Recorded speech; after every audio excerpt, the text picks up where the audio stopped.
Hello, hello. Good evening. Welcome, everyone. This is the California Working Families Party first ever governor series. I'm actually live in the San Francisco watch party with some of our San Francisco member reps. My name is Jane Kim. I'm the California director of Working Families Party, and I'm so excited to see you all tonight. We are expecting a huge turnout across the state. We have close to 1,000 people RSVP'd either virtually or one of our watch parties in San Diego, Anaheim, Bakersfield, Oxnard, San Mateo, and right here in San Francisco. So thank you all for gathering to make this conversation a collective one. For those of you that are new to Working Families Party, we are a party of hundreds and thousands of everyday Californians, everyday people, organizers, neighborhood leaders, volunteers, working people's champions, coming together to build a California that governs for all of us and not just the billionaire corporations and the well-connected. Over 30 partner organizations and labor unions from San Diego to Sacramento make up our statewide steering committee that will be making an endorsement in this race. Together, this powerful coalition is fighting for racial, social, and economic justice for all Californians. So over the next week, we'll be introducing more gubernatorial candidates, including Betty Yee, this upcoming Thursday at 6 p.m. These interviews are a chance for our members to get to know and hear directly from the candidates who are running to be the governor of the great and beautiful state of California. We kicked off the series last week with Superintendent of Public Instruction, Tony Thurmond. That video is on YouTube if you missed it. And tonight, we are joined by Congresswoman Katie Porter, a consumer protection attorney and law professor who has famously swung a red district in Orange County to blue in 2018 as part of the most diverse class that U.S. Congress has ever seen in its history, the most women, people of color, and young people. Since then, we have seen Congresswoman Porter take on billionaire CEOs profiting off of our health and labor with her famous whiteboard. Guiding tonight's conversation is our California Working Families Party Vice Chair and National Union of Healthcare Workers Political Director, Michael Soto. We're so grateful to both you and to the Congresswoman for joining us this evening, and to all of you for joining us across the state as we launch this important conversation about the future of our state. Thank you, Michael. Thank you, Jane. Hi, everyone. Welcome to the California Working Families Party Meet the Candidate Series. I'm Michael Soto, Political Director for the National Union of Healthcare Workers and Vice Chair of California WFP. I'll be facilitating tonight's conversation. These interviews are part of our statewide endorsement process. Our goal is simple: to give our members and leaders the opportunity to know the candidates who have applied for our endorsement for governor. This is a chance to hear directly from them about their vision of California and the issues that matter most to working families. This Thursday, October 16th, our series continues with former California State Controller Betty Yee at 6 p.m. For those of you who missed our interview with Tony Thurmond, we've uploaded it onto our YouTube page. And if you want to see Betty Yee, you can sign up for a link we're dropping in the chat. As Jim mentioned, we're also hosting watch parties across the state where WFP members are gathering in person to tune in and discuss what they're hearing. So I want to give a shout out to all of our members across California, from the Central Valley to the Bay to Southern California, who are part of our watch parties watching tonight, as well as the hundreds of viewers we have watching in their homes. As part of our process, we reached out to all the top governor candidates. The three candidates you see in this series, Tony Thurmond, Katie Porter, and Betty Yee, are the ones who completed our questionnaires and chose to participate in the endorsement process. After these interviews, our endorsement process will continue.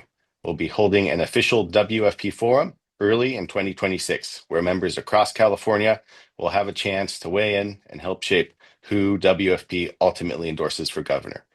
Thank you all for being part of this important process and helping us build a stronger, more representative movement for working people across California. So let's get started with the interview. First off, I want to welcome Congresswoman Porter for joining us tonight. Congresswoman Porter, for members who are getting to meet you for the first time, please introduce yourself and share a bit about your journey into public service. You have 2 minutes. Wonderful. Thank you, everybody at WFP, for being with me tonight, being part of this conversation, and most importantly, for what you're doing in your communities. I see you fighting for workers, for families, for clean air, for clean water, for opportunity to address issues of racism and the cost of living challenges in California. So just thanks for being amazing and inspiring partners. We need that community and we need that fight right now. I'm running for governor because we need a leader who's going to be tough enough to tackle our long-standing challenges with regard to affordability, and also who's going to be tough and strong as we deal with the new problems that Donald Trump is creating. We're seeing those problems play out. They're deepening the affordability crisis. His attacks on Medi-Cal, his attacks on small businesses through his tariffs, all of these things are driving up costs and making the cost crisis worse. This is a moment to be fierce, to be a fighter, to be unrelenting in making sure that we are putting people and working people first. I am the only candidate that I'm aware of in this race that does not take contributions from corporations, from corporate PACs, or from lobbyists. I never have in my entire career. I have done politics differently, and that has changed, I think, the fights that I've taken on, whether that's CEOs or hapless Trump officials. I have been willing to push and push hard to make sure California families are getting what they deserve. And that's exactly what's motivating my campaign for governor. I've really enjoyed traveling around the state. There is so much more for me to learn, so much more for me to do in terms of listening, to make sure that when I take office as governor, I am able to be as successful as I can. So thank you again to everybody who is doing that work and in sharing with me your ideas, whether they're policy ones, political ones. I'm really, really grateful to have that camaraderie in this fight. Thank you. And now myself and some of our WFP members and leaders from across the state are going to ask you a series of questions about the topics and issues that are most important to us. So first off, you have a reputation as a fighter. Many of us have watched you in Congress take on the billionaires, the corporations, big pharma, private insurance at live hearings with your famous whiteboard. But this past week, two videos were widely circulated online where you berated a staffer and jostled with a reporter. Do you have any reflections on how you responded to the clip, and for Californians who may now question whether workers under your leadership will be treated with dignity and respect, what do you have to say? When I see those videos, I know, and I want people to know that I know that I absolutely could have done better. I apologized to that staffer when that incident happened, and I have worked hard to be grateful and to express that gratitude. All of the moments that you mentioned, Michael, those hearings, the town halls that I've had, the traveling across California, those have all happened because of teamwork, because of staff who have put their hearts and energy. Nobody can do it alone, and I know that. But I absolutely understand that I could have been better in those moments. I'm going to hold myself to that standard to do better and to acknowledge that I fell short. And so I am looking forward to continuing to demonstrate to Californians why I'm the right candidate, why we need someone who's going to be fierce and tough as we push forward on Trump. But I understand that I could have done better in both of those situations. Thank you. And now I'm going to pass it off to Ivy Tan from Project Superbloom to ask a question. Yes, hi. My name is Ivy. Like Michael said, I am a fellow at Project Superbloom, California's only youth-led PAC. I'm also an undergraduate at USC, and my question is on climate. So the Make Polluters Pay Act was introduced in the California State Legislature this year and would require major fossil fuel companies to contribute to the cost of climate change impacts in California, such as wildfire, droughts, and extreme heat. Do you support the bill's future passage and holding these corporations financially accountable? If so, how would you as governor ensure that the funds are used to protect vulnerable communities most affected by climate change in California? I have a strong track record of holding polluters accountable. I served on the House Natural Resources Committee, including on as chair of the Oversight Committee, where I pushed to hold polluters accountable. Things like making sure that they were paying bonding rates, having bonding requirements that didn't leave everybody else, taxpayers and communities, to clean up the messes, to raise the royalty rates when companies drill on public land, and when we had an oil leak right here in Orange County in Huntington Beach. I was there and made sure that we talked about that this was a problem where we needed to hold the company that caused the harms and the damage accountable. I think it's really, really important to note that I am one of the candidates in this race who is not taking fossil fuel contributions. I had really hoped that California had moved beyond that and that we were setting the way for the rest of the nation on that. But we have seen that is not necessarily the case. Donald Democrats are willing to push back on polluters, and I am, and I have that track record of doing that. Completely agree with what you're saying about understanding and being really clear-eyed about who's harmed by pollution. It is not felt evenly. It is felt by low-income communities, by communities of color, by certain geographic communities, and we see that it translates very, very directly into disease, into lifespan, into opportunity. So as we think about moving forward with programs like Cap and Invest, for example, Cap and Trade, I think we absolutely have to put those resources into the communities that most need to have their harms addressed and hold polluters accountable to clean up. I'm a mom. You make a mess, you're going to clean up your own mess. And so I don't think there's any reason that the biggest corporations, some of the most profitable corporations in this country, I value what they do. We all benefit from energy, but they have to take responsibility for their actions, just like anybody else. Thank you. Next, we have a question from one of our elected leaders, San Jose Council Member Pamela Campos. Hi, good evening. My name is Pamela Campos, and I am a San Jose City Council member. Prior to being in elected office, I was a former preschool teacher with a bachelor's degree and unable to make a family-sustaining wage in the Bay Area in the career field that I worked hard for. Recently, we saw New Mexico announce a first-in-nation universal childcare for all residents, regardless of income, funded by a state gas and oil tax. California can fund our childcare system by ending corporate tax breaks that cost our state tens of millions of lost revenue annually. As governor, will you be unapologetic in your fight to end corporate welfare and invest in community infrastructure like childcare and essential programs that our working families need? First, I just want to say thank you so much for bringing your voice and your experience and your passion for the next generation of Californians into public service. I'm so, so glad to have you be part of our policymaking across the state. I saw over and over again in Congress that people would make noises about childcare, but then when it came time to pass bills, childcare, elder care, health care for working, it often came out of the bills. We often said we, quote, couldn't afford it. The truth, which you acknowledged, is that we cannot afford not to invest in young families with young children and making sure that California is a place where workers can thrive. That means being able to start a family if they choose. That means being able to put a roof over their head, to have health care. We have to do more work on this. Part of that is on the wage side. Part of that is also on the affordability side. And addressing the affordability side is going to mean making different investments than we have made in the past. And to do that, we have to have revenue. So I think this is going to be a combination of things. I think California has some areas where we need to shift our priorities toward the people of California.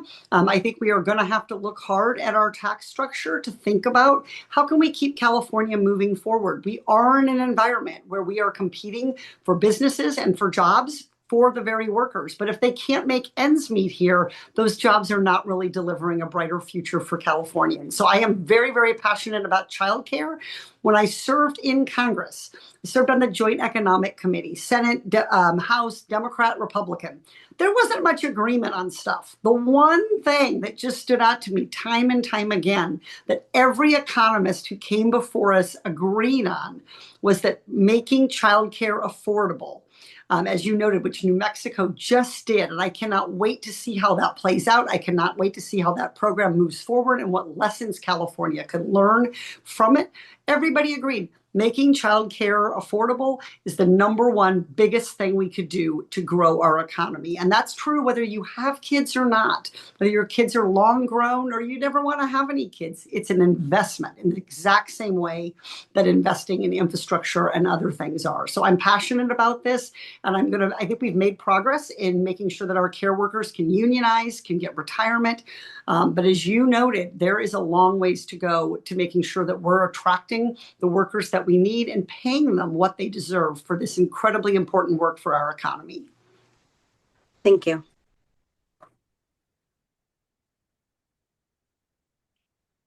Our next question is from one of our member reps from the Central Valley, Lindsay Parker.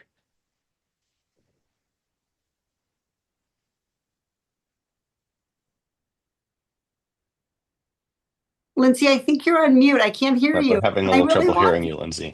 Can you hear me now? Yeah. All right. This is Lindsay Parker from the Central Valley in Bakersfield. I'm one of the member representatives for the Working Families Party in California. And my question is, do you support a 1% wealth tax on extreme wealth defined as $50 million per individual and above?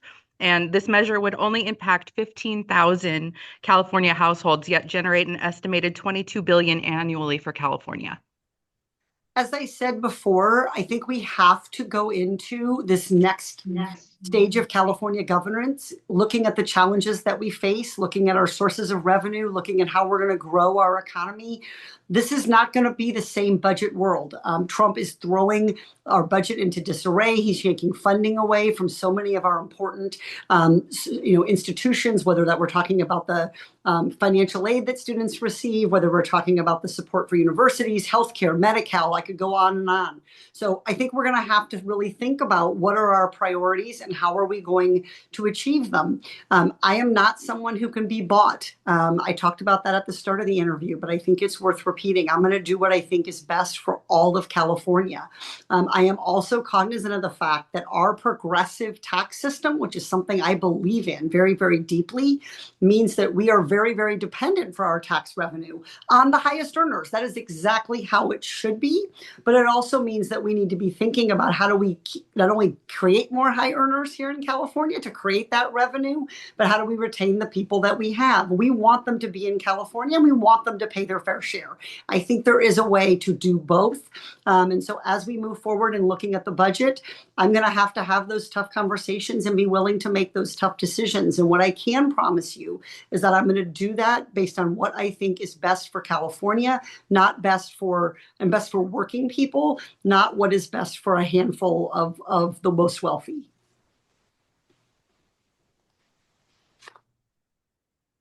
Thank you, Katie. And our next question is coming from another one of our elected leaders who is also one of our WFP endorsed candidates for State Assembly in Orange County, Council Member Jessie Lopez. Hi, everybody. I'm Councilwoman Jessie Lopez with the City of Santa Ana, and we're here in Anaheim at the Watch Party. And our question is, over 50% of individuals experiencing homelessness experience homelessness before they turn 25. More commonly, as children of families who have been evicted from their homes. Youth and family homelessness is not prioritized federally as other categories are.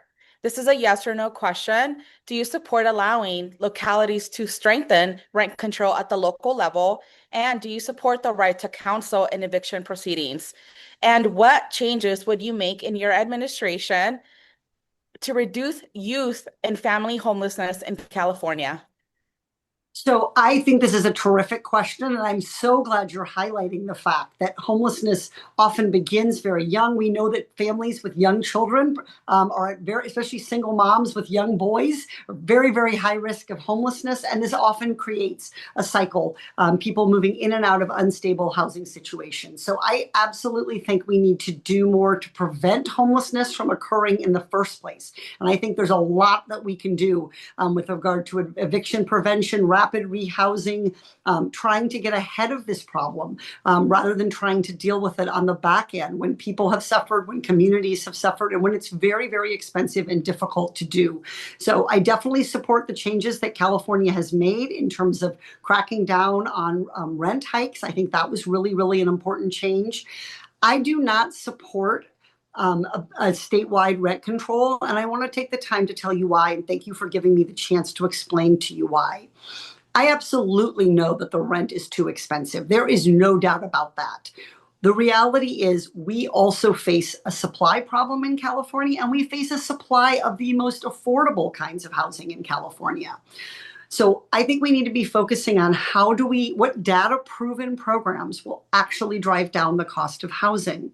And I think we have not seen the evidence in California, in the cities that do have rent control, that this ultimately is resulting long-term in cheaper housing for everybody, for the whole community. For a family that gets a rent control unit, that is an incredible lifeline. I recognize that.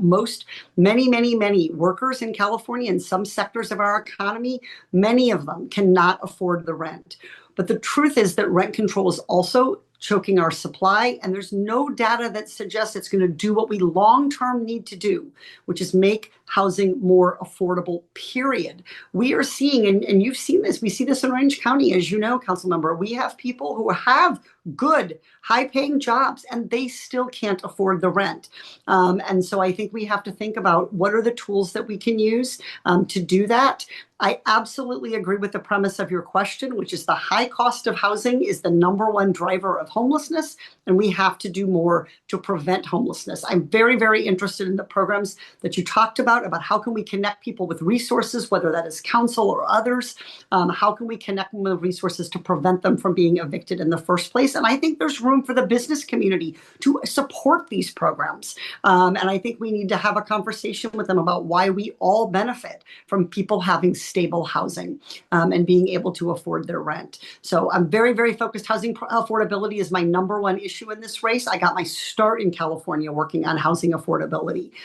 But the data just aren't there on rent control. And so I'm challenging you and others who care and are passionate about housing to work with me, to work with others, to come up with what else can we try? What else can we do? And I think eviction prevention programs, targeting people who are at high risk of becoming homelessness, foster youth is a great example. I think we need to lean into doing that and to look at where the data can take us here to deliver programs that will work.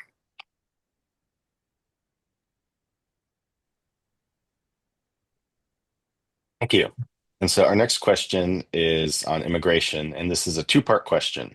So we have seen how the Trump administration is authorizing National Guard, other military forces, all sorts of places here in LA, across the country. And so as governor, how would you respond if President Trump tries to federalize the California Guard to use against Californians? And there has been reports that the California Highway Patrol has been sharing license plate data with ICE. How would you ensure that all California agencies are abiding by California's sanctuary laws, such as those that were recently passed, such as SB 81 and others? Yep. So we absolutely need to hold everyone in California to follow the law, and that includes law enforcement. So if the law prohibits that kind of sharing, and I think it should, then that is the job of the executive to make sure that people are being held to account. People want to feel safe in their communities. That's really what we're talking about here. And what Trump's doing with deploying armed troops and militarizing the actions in our cities are making people feel unsafe. They are creating tensions in our cities. They are making people feel unsafe doing things like going to work, going to school, going to medical appointments, going to worship. And so we absolutely have to be unapologetic in fighting back. Every single person who is working and living in California deserves the full protection of the law.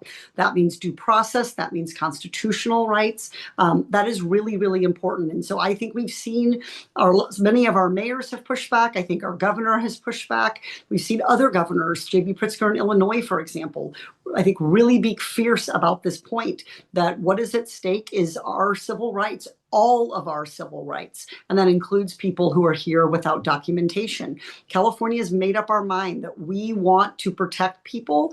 We want our law enforcement resources in our local communities and our state law enforcement with highway patrol. Those should be used to do the work that they need to do. And there is plenty of it. And so I don't think the state ought to be violating the law. I would hold that office and that department to account if I saw evidence that that was what was happening. Thanks. And following up on that question, similarly, what would you do with private entities? We're seeing certain universities, such as UCs, hospitals, also sometimes violate individual civil rights. And what action, if any, would you take there? Yeah, so look, the governorship is a leadership position. And so I think it's important to be very, very clear about what it means to be a leader in this moment when Trump is threatening so many people and so many of our values as Americans and as Californians. So I don't think we should have people being cowed by Trump. I think we should have people, being very, very clear about what their duty and obligation is. The duty of the University of California system is to help educate California's next workforce. The duty of hospitals is to help heal people. Those missions do not involve immigration enforcement. So we're funding those institutions. Those are funded by taxpayer dollars, whether it's through Medi-Cal, whether it's through state appropriations. And so it's absolutely appropriate for the governor, I think, to make clear that we want those organizations focused on their core mission, which is delivering for Californians. Our next question is on labor. At a recent candidates forum hosted by my union, the National Union of Healthcare Workers, we asked candidates if they support single-payer healthcare in California, and you did not raise your hand. As one of the strongest proponents of Medicare for All, can you explain why you didn't raise your hand and what kind of healthcare system you support for California? Yeah, thank you for giving me the opportunity to talk about this. The question didn't contain a time frame or a pathway. And so I think that's where I would start this conversation. Where are we right now and where do we want to go? Where we are in this moment is facing gigantic deficits in our budget for Medi-Cal from the Trump administration and facing the risk that Californians will see gigantic increases in the premiums that they are paying for insurance. So I am very, very focused on those things. As you know, I ran from my very first campaign in Orange County in 2017, 2018. I ran on single payer on Medicare for All at the federal level. I was part of the Medicare for All caucus. And I was I'm very, very proud of that track record, and I'm not backing away from it. California, we need the premise of how we move towards single payer, the process that we've laid out as Californians for how we should get there through the Healthy California Now Commission is to work toward making sure that California can secure the federal resources that it needs. So we are in a position right now where we are still losing federal resources and we are at risk of losing federal resources. I very much intend to fight to make sure that that stops. I'm very willing to hold everyone in the healthcare system to account for putting patients first. I think you've seen me on picket lines with many, many healthcare workers, making sure that they're allowed to heal, to take care of patients, to prioritize patient care, not profits. And so I do think the data is very clear that our current healthcare system spends too much on administration expenses and not enough on healthcare. And that is, you can see that in the results that Medicare gets at the federal level. I think California needs to look to that, but there is going to be a pathway there. I think everyone acknowledges that it's a process to get us there. And that process has to start with being willing to take on Donald Trump and to make sure that California is hanging on to its funding and then beginning to have a conversation about how can we expand and make sure that every Californian gets the care that they need and that they deserve. Thank you. And so our next question is from one of WFP's affiliate organizations, AAPI Force. Communities of color have long been at the front lines of refinery and industrial pollution, and climate change is wreaking havoc across the state and the globe. Can you please tell us about your plan to phase out fossil fuels, transition our workforce, hold polluters accountable, and promote healthy, clean neighborhoods? I'm really passionate about this. This is why I chose to serve on the House Natural Resources Committee. I served with Chairman Grijalva, who was a champion for environmental justice and for centering the needs and problems of local communities and thinking about how we move toward addressing the longstanding injustices that you mentioned. So I think that we need to stay the course that we were on, not let Donald Trump knock us off course in moving toward clean energy. That is the only way that we're going to have stable, affordable energy in the long term and meet our future energy needs. But it's also an opportunity for us to not repeat the mistakes of the past in which some communities suffered disproportionately the negative effects of pollution. So I think that we should not change course here. I think we should continue to invest in green and clean energy. I worked hard to bring home some of those investments in California. I really care about that. I'm frustrated, to be perfectly honest, that Donald Trump is doing things like taking away federal funding for us to build wind projects, for example, in Humboldt County. And so I think it's really important that we stick to our strategy. We stick to what is going to make California not just address the climate crisis, but address the individual harms of the climate crisis, whether they're asthma, whether they're earlier deaths, clean air and clean water. We are not where we should be as a state or as a country on this one. And Donald Trump is taking us in the wrong direction, but I'm not going to let him push California off course here. Thank you. And certainly, we all know Donald Trump is afraid of windmills, so it can't hurt having a few more of those in California. So our next question is from one of our member reps from the Bay Area, Peter Stevens. And his question is, what is your plan to finance affordable housing in California? Yeah, great question. So look, I think we need to clear away as much of the cost as we can at the government level. It's not just about setting a goal and announcing a housing goal. It's about what are the component costs. And there are several. So one of them is, we know that time is money. We've all heard that expression. And it's true in housing. So we see right now when we're talking about apartment buildings that Colorado is able to build those apartment buildings 22 months faster, almost 2 years faster than California. And Colorado is a state that has good environmental protections and has good worker protections. Two things that I'm not going to compromise on. But we need to figure out how to build the housing faster. And what does that mean for cost? It means we could take about 20% off the cost of housing. That is hundreds of dollars back in families' pockets each month and really will make a big difference. I'm also interested in innovation around building materials and how we build. We have a tremendously talented workforce here in California. And so making sure that we are figuring out how can we build in ways that are more climate resilient, have a lower carbon intensity, but also cost less to build. And so I think we need to be saying to ourselves, what should the next generation of housing look like? And so I think we've seen different cities take different approaches here. We've seen San Diego, for example, make great progress with ADUs, with backyard dwellings. That's working in some places. It's not going to work in others. But every community, every county in California faces a housing supply problem and faces a housing affordability problem. This is not just about our largest cities, although the problems are very acute there. I've been disappointed, frankly, to see some city leaders oppose efforts to put more housing in the most sensible place, which is near transit, so people can get to and from work. So I was proud to support strongly, openly, repeatedly, SB 79, which the governor signed in to law. But I think the state is going to need to make investments in bringing down the cost of housing. So we can do that by making it faster, by incentivizing better building materials, different building techniques.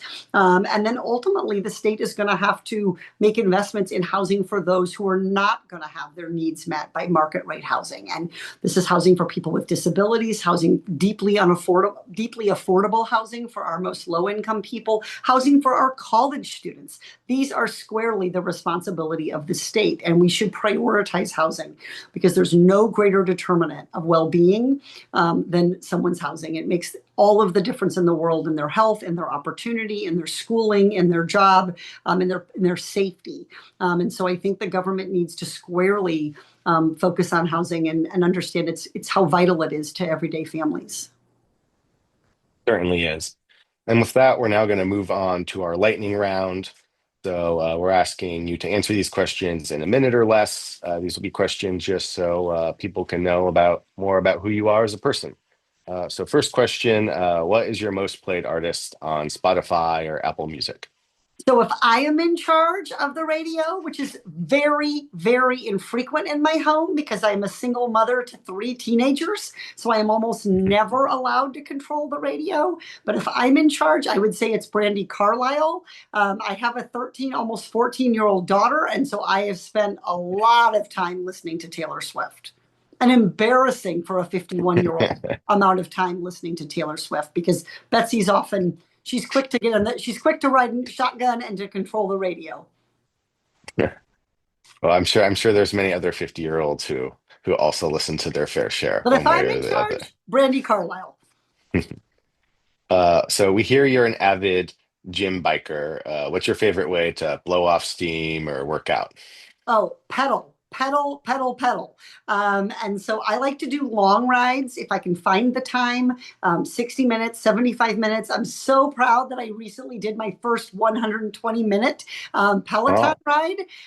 It is a long time to be on that seat, but this is a tough race. I think about this as endurance. How are you sort of training yourself to get through tough times, to do hard things? Because I think being governor is going to be tough. I do weight lift. I try to have a mixed workout, but for me, just blowing off steam, I think that, having an instructor encourage you, remind you that you're doing an okay thing to take time for yourself. I think that's a message a lot of us need to hear. And it's tough as a parent. It's tough as a worker to find that time to take care of yourself. it's definitely true. And who knows, we might have our first governor to ever host a Peloton workout that people can watch. Oh, people can find me. I'm public if you want to follow me. I'm Congress Mom. What's your favorite national or state park? Oh, so I thought about this. Two things. I would say my personal favorite, because it's the first one that I ever went as an adult by myself, kind of camping at. It's also the one where I took my kids, I think, for their favorite park trip. It would be Zion National Park to hike the Narrows. It's just an incredible experience. The national park, though, that I most want to visit is Lassen up in Northern California. There's been fire damage there. Parts of the park have been closed. But I have a feeling that might bump off Zion as my favorite. It is beautiful up there. Um, if you could acquire a new non-superhuman skill, non-superpower, what would it be? A non-superpower? Yeah. Oh, I want superpowers so I can get more done in a day. I would say enjoying cooking. I cook all the time because these children are so hungry, but I don't often enjoy it. And so I think I would like to be the kind of person who doesn't focus on just getting the meal on the table, but actually enjoys that process of cooking. So, today I made meatballs, I made homemade granola, I've got the baked potatoes in the oven tonight.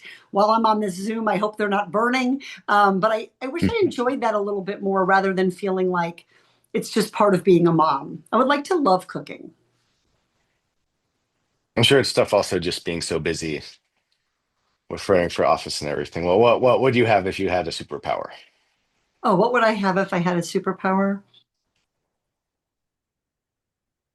I think the ability, well, let me tell you what I think the most real superpower is that we all already have that I want to hang on to as I go through this race and as I serve as governor, which is the ability to be courageous. That's not a superpower that's we can all have that power. But today, I feel like in this political moment, when so many, even really people with a lot of power and a lot of wealth and a lot of ability to withstand everything Donald Trump is throwing at us, are not showing courage. So I think the thing that I most want to grow and to gather and to hang on to as I move through this, that I never, never want to lose, is courage to fight for what's right, having the courage to tell the truth, even when they're hard truths. And so I think for me, that's the most important thing that I have, but I also want to cultivate. I agree with that. I joke sometimes that the reason I support Medicare for all is because some of our friends need a spine. I'm not, Elizabeth Warren No. once famously said, I'm not sure that's the body part they're lacking, which I Yeah. thought was funny. That being said, we have to appreciate your time with us. We now have to move on to your closing statement. So I just want to say again, thank you to Working Families Party, not just for being here tonight all around the state, but for what you do day in, day out. This coalition that you've built is how we change things. This is not a moment when California needs a governor who will sit quietly by and rubber stamp what comes in front of them. This is a moment where we need a governor who's willing to fight for Californians, who's clear-eyed about who is being hurt by Donald Trump and what's at stake in taking that on. What's at stake if California doesn't bring down costs and make things more affordable for families? I don't need talking points about the price of groceries because I'm the person who pushes the cart and pays the bill in my household. And I think that's the kind of life experience, that's the kind of leadership that California is going to need. We should be fighting for everybody should be fighting for working families. And to have the Working Families Party in that fight year after year, to see what you've done, and to be in partnership with you about so many of the issues that you take on, it's incredibly important to me. So I mostly just want to express gratitude to everybody for the work that they do in their communities day in, day out. We need you, and I am so grateful to have you. Well, thank you for joining us, Katie. And with that, I'm going to pass it back off to our state director, Jane Kim.